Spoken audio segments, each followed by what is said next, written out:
दोस्तों चलो आज हम ड्राइवल फॉल सीलिंग की इंडस्ट्री के बारे में थोड़ा और जानने की कोशिश करेंगे। आज हम जानेंगे drivel and fall ceiling industry में काम करते समय हमें क्या दिक्कतें आ सकते हैं, चैलेंजेस आ सकते हैं।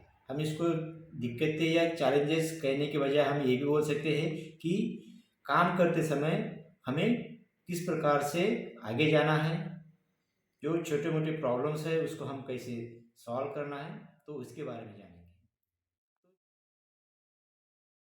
एक होता है कि हम जब घर से बाहर निकलते हैं तो पहले हमारा घर छूटता है। घर की जो हमारी यादें हैं, घर का रहन सहन है, घर का खान पीन है, ये बातों में चेंज हो जाता है।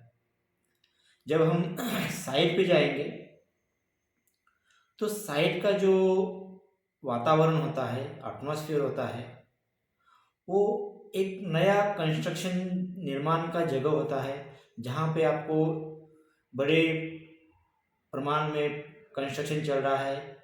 उसकी जो सामग्री है वहाँ पे आपको दिखाई दे रही है। जैसे हम अभी कंस्ट्रक्शन इंडस्ट्री में आए हैं तो सबसे पहले हमारे मन में एक सवाल होता है कि हमें अब रहने की व्यवस्था कैसी होगी, खाने की व्यवस्था कैसी होगी, फिर हम काम कैसे करेंगे। तो कंस्ट्रक्शन इंडस्ट्री में एक अच्छी चीज़ ये होती है कि हमें रहने की व्यवस्था जो है मुफ्त में होती है, निःशुल्क होती है। जहाँ पे हमें रहने के लिए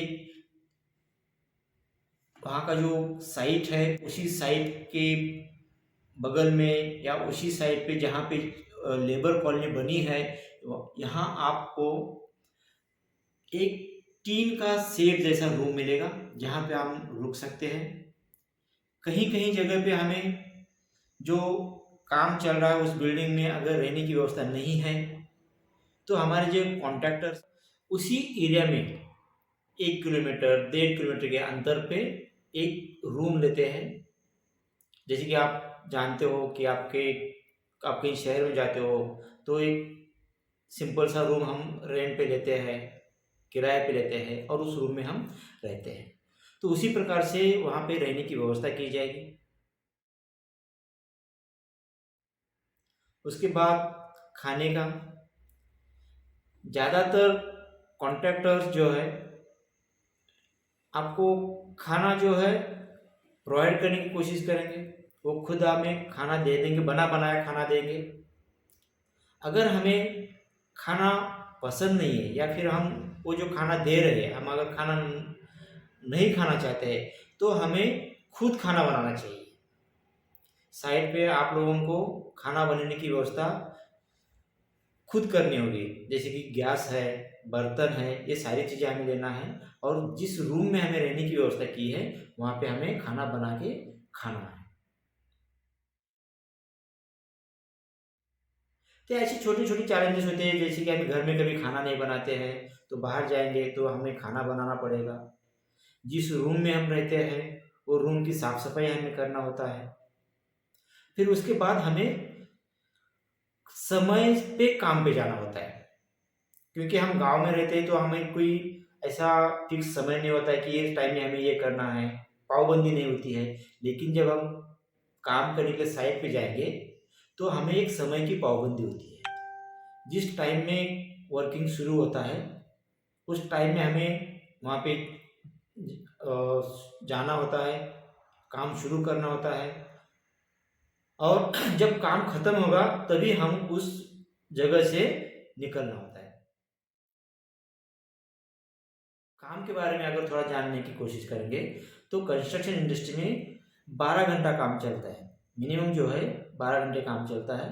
और बड़ी इंडस्ट्री में, बड़े शहर में जाएंगे तो कहीं कहीं पे आपको 24 आवर्स जो है काम चलता है। इसका मतलब ये नहीं कि एक ही इंसान 24 घंटे काम करे। तो जो इंसान आज 12 घंटे काम कर रहा है वो आराम करेगा, जो दिन में आराम कर रहा है वो रात में काम करेगा। जैसे कि बड़ी बड़ी कंपनी में होता है, यहाँ पे कंस्ट्रक्शन इंडस्ट्री में भी शिफ्ट वाइज काम होता है। तो जो हमारे जीवन शैली में जो बदल होने वाला है उसी बदल को हम चैलेंजेस बोल सकते हैं। लेकिन ये चैलेंजेस का मतलब है कि हमारे जीवन शैली में होने वाले बदलाव है। हम जो अभी बोल रहे कि क्या चैलेंजेस हो सकते हैं, क्या कठिनाई हो सकती है, इस कठिनाई को, चैलेंजेस को अगर सकारात्मक भाव से अगर हम सोचेंगे तो ये सिर्फ बदलाव है। जैसे हमने शुरू से बताया है कि हमारा घर जो रहने का लोकेशन है वो चेंज हो रहा है, फिर हमें खाने के बारे में चेंज हो रहा है। हमें बना बनाया खाना घर में मिलता था या हमें खुद बना के खाना होता है। हम घर में कोई काम टाइम पे नहीं करते थे, तो ये हमें सारी चीज़ें टाइम पे करना है। और हमें काम जो है 12 आवर्स करना है, यानी 12 घंटे काम करना है। तो 12 घंटे इसका मतलब ये भी नहीं है कि हमें कंटिन्यू 12 घंटे कंटिन्यू काम करना है। उस 12 घंटे में हमें खाने के लिए 1 घंटा समय दिया जाता है, फिर वॉशरूम है, टी ब्रेक है। इस प्रकार से हम थोड़ा ब्रेक लेके काम करते हैं। तो ये जो है हमारे वर्किंग लाइफ में, बोलूँगा मैं कि वर्किंग लाइफ में होने वाले चेंजेस है, जो हम उसको थोड़ा इस प्रकार से सोचेंगे चैलेंजेस है। तो ये चैलेंजेस जो है बहुत छोटे छोटे चैलेंजेस है, और हम इस चैलेंजेस को एक बदलाव के रूप में स्वीकार करके उसको हम अच्छी तरह से एक आने वाली नई जिंदगी को हम देख सकते हैं।